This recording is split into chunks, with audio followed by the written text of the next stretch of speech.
Hello friends, आप सभी को नमस्कार। मैं हितेश कुमार एक बार फिर से आप सभी का ज्ञानकोश यूट्यूब चैनल में स्वागत करता हूं। आज है 30 अक्टूबर और आज की वीडियोस में हम 30 अक्टूबर से जितने भी करंट अफेयर्स बनेंगी वो सारे की सारी करंट अफेयर्स पढ़ेंगे। इसका पीडीएफ जो है वो भी आपको डिस्क्रिप्शन में मिल जाएगा। डिस्क्रिप्शन में मैं आपको इसका जो ज्ञानकोश नाम से ही टेलीग्राम चैनल है वो भी और ज्ञानकोश नाम से फेसबुक पेज है वो भी, उन दोनों का भी लिंक शेयर कर दूंगा। आप लोग अगर करंट अफेयर के अलावा भी नोट्स डाउनलोड करना चाहते हैं, पीडीएफ चाहते हैं, तो आप लोग वो भी ज्वाइन कर लीजिएगा ताकि आपको बहुत से नोट्स मिलते रहें। तो चलिए शुरू करते हैं आज के कुछ 30 अक्टूबर की कुछ महत्वपूर्ण करंट अफेयर्स। बात करते हैं पहले प्रश्न की। तो सबसे पहला प्रश्न आप लोगों के सामने है कि सुमंगल और राज्य छात्रवृत्ति पोर्टल लॉन्च किए गए हैं। दो पोर्टल लॉन्च किए गए हैं, दोनों में से पहले पोर्टल का नाम है सुमंगल पोर्टल और दूसरे पोर्टल का नाम है राज्य छात्रवृत्ति पोर्टल। सुमंगल पोर्टल और राज्य छात्रवृत्ति पोर्टल। अगर पूछा जाए आप सभी से कि ये दोनों पोर्टल जो है वो किसके द्वारा लॉन्च किए गए हैं, तो ये लॉन्च किए गए हैं नवीन पटनायक के द्वारा। और मैंने आप सभी से बहुत बार कहा है कि जब भी किसी मंत्री का नाम आता है तो आप उसके मंत्रालय को या उसके पद को जरूर पढ़ें। तो नवीन पटनायक जो है वे वर्तमान में ओडिशा के मुख्यमंत्री हैं। ऐसा कह सकते हैं हम कि वर्तमान में ओडिशा के मुख्यमंत्री नवीन पटनायक के द्वारा सुमंगल और राज्य छात्रवृत्ति पोर्टल जो है वो लॉन्च किए गए हैं। उसके बाद बात करते हैं कि देखिए दो पोर्टल है, सुमंगल पोर्टल अलग है, राज्य छात्रवृत्ति पोर्टल अलग है।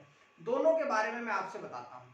सबसे पहला तो है सुमंगल पोर्टल। सुमंगल पोर्टल का मुख्य कार्य यह है कि जो अंतरजातीय विवाह है उनको प्रोत्साहन देना। कि बहुत बार आप सभी ने देखा होगा कि एक जाति का व्यक्ति अगर दूसरी जाति के व्यक्तियों से, लड़की से या लड़के से शादी करते हैं तो ऐसे में किसी भी प्रकार की कोई परेशानियां ना हो, इसलिए सुमंगल पोर्टल लॉन्च किया गया है। और दूसरा पोर्टल है राज्य छात्रवृत्ति पोर्टल। ये नाम से ही पता है कि छात्रवृत्ति का मतलब है इसमें कि जो छात्र छात्राएं हैं उनको सहज और पारदर्शी तरीके से पढ़ने के लिए उन्हें क्या प्रदान करी जाए, छात्रवृत्तियां प्रदान की जाए। तो दो पोर्टल है, सुमंगल पोर्टल अंतरजातीय विवाह के लिए और जो राज्य छात्रवृत्ति पोर्टल है ये सभी छात्र छात्राओं को वित्तीय सहायता प्रदान करने के लिए या छात्रवृत्ति लाभ प्रदान करने के लिए लॉन्च किए गए हैं।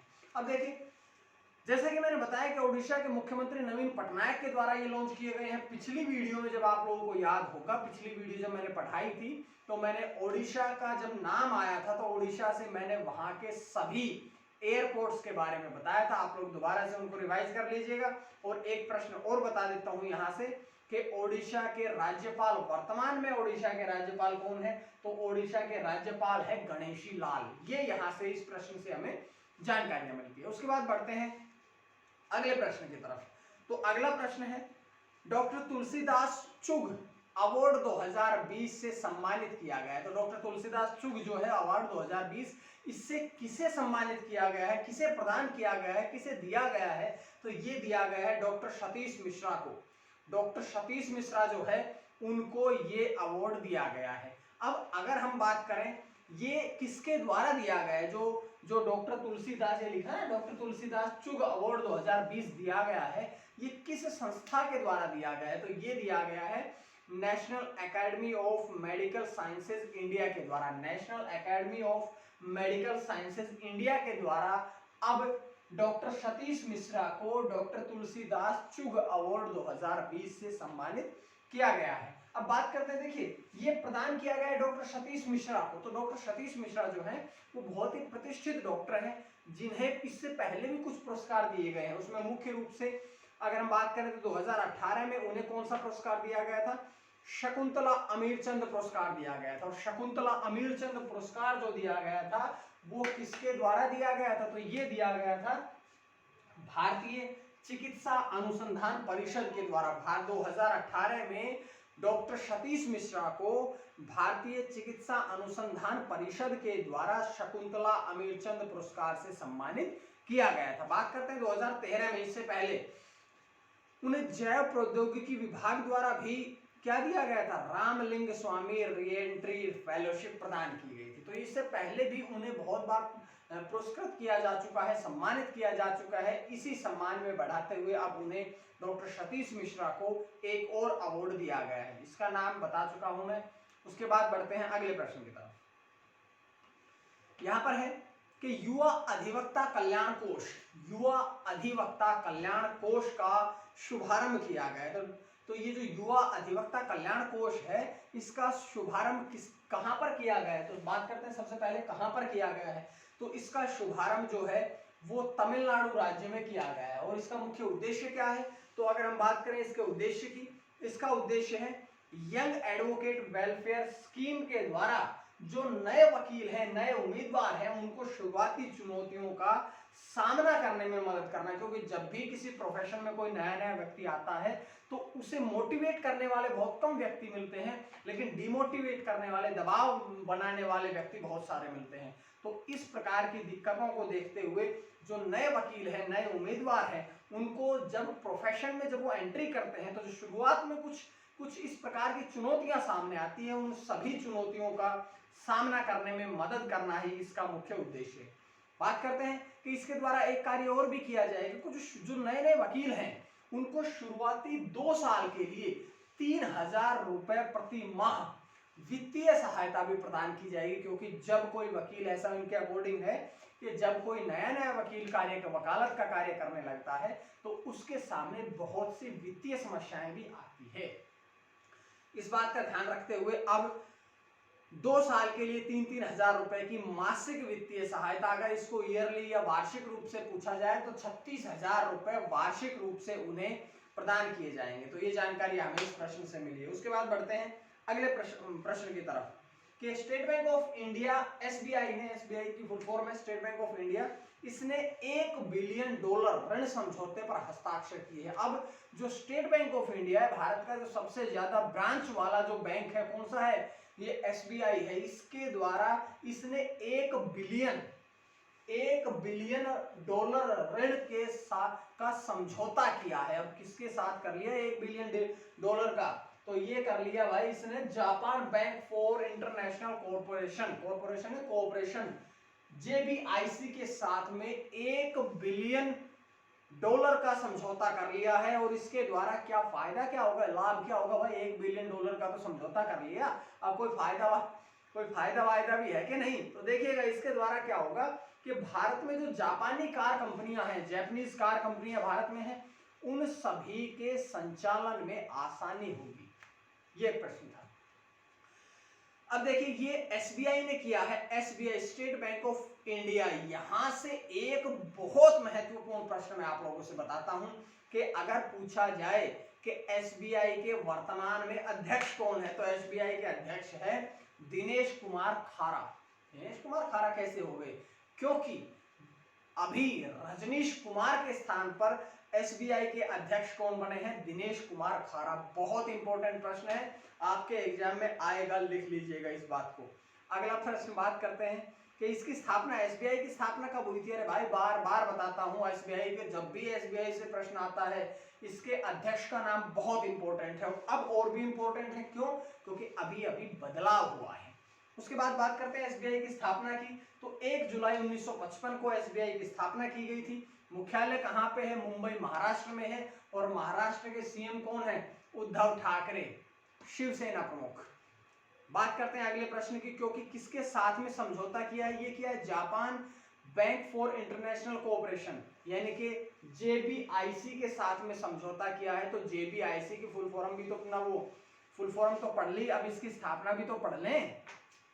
तो JBIC की स्थापना हुई थी 1 अक्टूबर 1999 को। 1 अक्टूबर 1999 को JBIC की स्थापना हुई थी। मुख्यालय कहाँ है?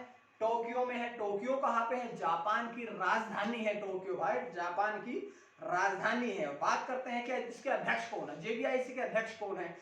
Japan bank for international cooperation के अध्यक्ष कौन है? तो अध्यक्ष और सीईओ की अगर हम बात करें तो तदाशी मैदा, मैदा खाने वाली नहीं, नाम वाली है तदाशी मैदा, ठीक है। तो ये क्योंकि विदेशी नाम है इसी प्रकार से होते हैं, तो आप लोगों ने नाम को थोड़ा सा केयरफुली पढ़ना है, तदाशी मैदा, ठीक है। अगला प्रश्न आप लोगों के लिए कि अपनी पहली इलेक्ट्रिक साइकिल का अनावरण किया है। इलेक्ट्रिक साइकिल का अनावरण किसने किया है? ये किया है हार्ले डेविडसन। हार्ले डेविडसन, कल भी बताया था शायद एक प्रश्न मैंने हार्ले डेविडसन से, और कल क्या बताया था, इससे पिछले महीने सितंबर में मैंने बताया था आपसे कि हार्ले डेविडसन है, डेविडसन नहीं डेविडसन है, डेविडसन ने ये कहा था कि हम भारत में अपना उद्योग बंद कर रहे हैं, ऐसा मैंने पिछले महीना सितंबर में बताया था। उसके बाद मैंने कल ये बताया कि जो हार्ले डेविडसन है उसने दोबारा भारत में वापसी कर ली, ये भी बता चुका। भारत में वापसी करी तो किसके साथ मिलकर के की, तो हीरो मोटोकॉर्प के साथ। ये मैं बात कल वाली वीडियो में बता चुका हूं, आप लोग कल की देख लीजिएगा अगर आपने नहीं देखी है तो हार्ले डेविडसन ने अपनी पहली इलेक्ट्रिक साइकिल का अनावरण किया है। पिछले महीने भारत में उसने व्यापार बंद कर दिया था। कल मैंने बताया कि उसने हीरो मोटोकॉर्प, जो कि भारत की सबसे बड़ी दुपहिया वाहन निर्माता कंपनी है हीरो मोटोकॉर्प, उसके साथ में समझौता करके दोबारा से भारत में एंट्री कर ली। और आज मैं बता रहा हूं कि इसने अपनी पहली इलेक्ट्रॉनिक साइकिल का अनावरण किया है। ये साइकिल जो है ये 1903 में जो पहली मोटरसाइकिल बनाई थी हार्ले डेविडसन ने, उस पहली मोटरसाइकिल से ही प्रेरित होकर के बनाई है। ठीक है, बात करते हैं एक लाइन और कि सीरियल 1 साइकिल कंपनी नामक एक नया व्यवसाय मोटरसाइकिल निर्माता के उत्पाद विकास केंद्र के अंदर एक परियोजना के रूप में शुरू हुआ है। ये नाम मैं बता चुका हूं। उसके बाद बात करते हैं, क्योंकि ये हार्ले डेविडसन ने ये घोषणा करी है, तो हार्ले डेविडसन के बारे में अगर मैं बताऊं तो इसकी स्थापना कब हुई थी, 1903 में, जब हार्ले डेविडसन ने अपनी पहली बाइक मार्केट में पेश करी थी 1903 में। उसी के साथ हार्ले डेविडसन की शुरुआत हुई थी। वर्तमान में इसके चेयरमैन और सीईओ कौन है, तो इसके चेयरमैन और सीईओ है जोचेन जीट्स। जोचेन जीट्स इसके सीईओ और वर्तमान में चेयरमैन है। तो ये सारी बातें हार्ले डेविडसन से पढ़ ली है, कुछ छोटी मोटी बातें रही होंगी, वो सारी की सारी हमने क्लियर कर ली है इस बात से। अगला प्रश्न पढ़ते हैं, आप लोगों के सामने आ गया अगला प्रश्न कि कॉग्निजेंट के अध्यक्ष और प्रबंध निदेशक यानी कि मैनेजिंग डायरेक्टर एमडी, प्रबंध निदेशक कॉग्निजेंट कंपनी के अध्यक्ष और प्रबंध निदेशक मैनेजिंग डायरेक्टर बने हैं। कौन बने हैं, अब बने हैं राजेश नाम्बियार। राजेश नाम्बियार जो हैं वे भारत के लिए अभी कॉग्निजेंट के पूरे नहीं बने, बल्कि केवल भारत में कॉग्निजेंट का जो व्यापार है उसको देखने के लिए कॉग्निजेंट के नए अध्यक्ष और प्रबंध निदेशक यानी कि मैनेजिंग डायरेक्टर बने हैं राजेश नाम्बियार। समझ में आया, आसान सी बात थी। अगला देखिए, बहुत बार बताता हूं कि राजेश नाम्बियार अगर बने हैं तो इससे पहले राजेश नाम्बियार किस पद पर थे, तो इससे पहले वो थे सिएना इंडिया के अध्यक्ष थे। सिएना इंडिया के अध्यक्ष थे, जो कि अब बन गए हैं कॉग्निजेंट के अध्यक्ष और एमडी। अब बात करते हैं कि अब कॉग्निजेंट के अध्यक्ष बने हैं, तो भाई कॉग्निजेंट की स्थापना कब हुई थी, ये कॉग्निजेंट की स्थापना हुई थी 1994 में, 1994 में कॉग्निजेंट की स्थापना हुई थी, जिसका मुख्यालय कहां है, इसका मुख्यालय न्यू जर्सी में, यूनाइटेड स्टेट्स न्यू जर्सी में कॉग्निजेंट का वर्तमान में यह मुख्यालय है। अगला प्रश्न, नोएडा सेक्टर 50 मेट्रो स्टेशन का नाम बदला गया है। नोएडा सेक्टर 50 मेट्रो स्टेशन जो है ये अब इसका नाम बदल दिया गया है। तो नया नाम क्या रखा गया है, अब इसका नया नाम रखा गया है प्राइड स्टेशन, या प्राइड स्टेशन जो है इसका पुराना नाम क्या है, तो इसका पुराना नाम है नोएडा सेक्टर 50 मेट्रो स्टेशन। समझ में आया, आसान सी बात थी। अब देखिएगा ये नाम किसके द्वारा बदले गए, तो ये नाम बदला गया है Noida metro rail corporation, NMRC, Noida metro rail corporation के द्वारा अब नोएडा सेक्टर 50 मेट्रो स्टेशन का नाम बदल के प्राइड स्टेशन कर दिया गया है। और ये क्यों किया गया है, क्योंकि आधिकारिक तौर पर जो ट्रांसजेंडर होते हैं, जो ट्रांसजेंडर समुदाय है, उन सभी को समर्पित करके इसका नाम परिवर्तित करके क्या कर दिया गया है, प्राइड स्टेशन कर दिया गया है। और इस प्रकार का उत्तर भारत की जो मेट्रो सेवाएं जो हैं, उत्तर भारत की मेट्रो सेवाओं के लिए ये पहला अवसर है कि इस प्रकार का कोई कदम उठाया गया है। अब हम बात करते हैं अगले प्रश्न की तरफ। वेस्ट टू पावर संयंत्र का शुभारंभ, वेस्ट टू पावर संयंत्र का शुभारंभ जो है वो कहां पर किया गया है, ये किया गया है गाजीपुर पोल्ट्री मार्केट में, गाजीपुर पोल्ट्री मार्केट में किया गया है। तो गाजीपुर पोल्ट्री मार्केट कहां है, अरे भाई ये दिल्ली में है, नई दिल्ली में गाजीपुर पोल्ट्री मार्केट में वेस्ट टू पावर संयंत्र का शुभारंभ किया गया। और अगर बात करें कि भाई किसके द्वारा शुभारंभ किया है, तो ये 3 व्यक्तियों ने एक साथ मिलकर के शुभारंभ किया है। सबसे पहले तो नई दिल्ली के मुख्यमंत्री अरविंद केजरीवाल, दूसरे उप मुख्यमंत्री आ गए मनीष सिसोदिया, और उनके साथ में मिले हैं पर्यावरण मंत्री गोपाल राय। तीनों ने मिलकर के गाजीपुर पोल्ट्री मार्केट नई दिल्ली में वेस्ट टू पावर संयंत्र का शुभारंभ किया है। अगर इस संयंत्र की बात करें तो 6 महीने में 1.1 करोड़ रुपए खर्चा होता है इस पे, और उसके बाद में ये संयंत्र 15 टन तक के जैविक कचरे को 1500 यूनिट विद्युत में बदल सकता है। 15 टन जैविक कचरा जो होता है उस कचरे को 1500 यूनिट विद्युत बिजली में परिवर्तित कर सकता है। क्योंकि जो हमारा डीजल और पेट्रोल है इनका जो दाम है, इनकी जो रेट है वो लगातार हाई होते जा रहे हैं। तो ऐसे में हमारे पास केवल विद्युत बिजली ही एक ऐसा उपकरण है, एक ऐसा साधन है कि हम उन बिजली को इनके विकल्प के तौर पर प्रयोग कर सकते हैं। आप लोग देख रहे हैं अभी हार्ले डेविडसन ने बिजली की साइकिल निकाल दी, इससे पहले बिजली की बाइक आ चुकी, बिजली की गाड़ियां आ चुकी हैं। तो मैं बताऊं आपको कि जो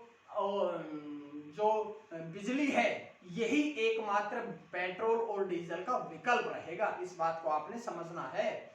अगला प्रश्न, परंपरा श्रृंखला 2020 संगीत और नृत्य का राष्ट्रीय त्योहार नामक आभासी त्योहार लॉन्च किया गया है। तो भाई ये लॉन्च किया गया है हमारे देश के उपराष्ट्रपति एम वेंकैया नायडू के द्वारा ये लॉन्च किया गया है। और इसमें साझेदारी किसकी है, तो इसमें साझेदारी है संयुक्त राष्ट्र की। संयुक्त राष्ट्र के साथ मिलकर के साझेदारी कर करके ये नाट्य तरंगिणी द्वारा आयोजित किया गया है। एक प्रश्न और है कि जो नाट्य तरंगिणी के साथ मिलकर के ये आयोजित किया गया है, तो यही नाट्य तरंगिणी जो है पिछले 23 सालों से लगातार परंपरा श्रृंखला का आयोजन करती आ रही है। पिछले 23 सालों से परंपरा श्रृंखला का आयोजन कौन कर रहा था, ये कर रही थी नाट्य तरंगिणी, और अब की बार भी इसने इसका आयोजन किया है। तो ये प्रश्न था। आज की वीडियो में इतना ही। आप सभी का उम्मीद है आप सभी को वीडियोस पसंद आ रही होगी, और पसंद आए तो आप लोग ज्ञानकोश यूट्यूब चैनल को सब्सक्राइब कर लीजिएगा ताकि आपको और भी वीडियोस मिलती रहें। ठीक है, आज के लिए आप सभी का बहुत बहुत धन्यवाद। मां सरस्वती की कृपा आप सभी पर बनी रहे। आप सभी का बहुत बहुत धन्यवाद। नमस्कार।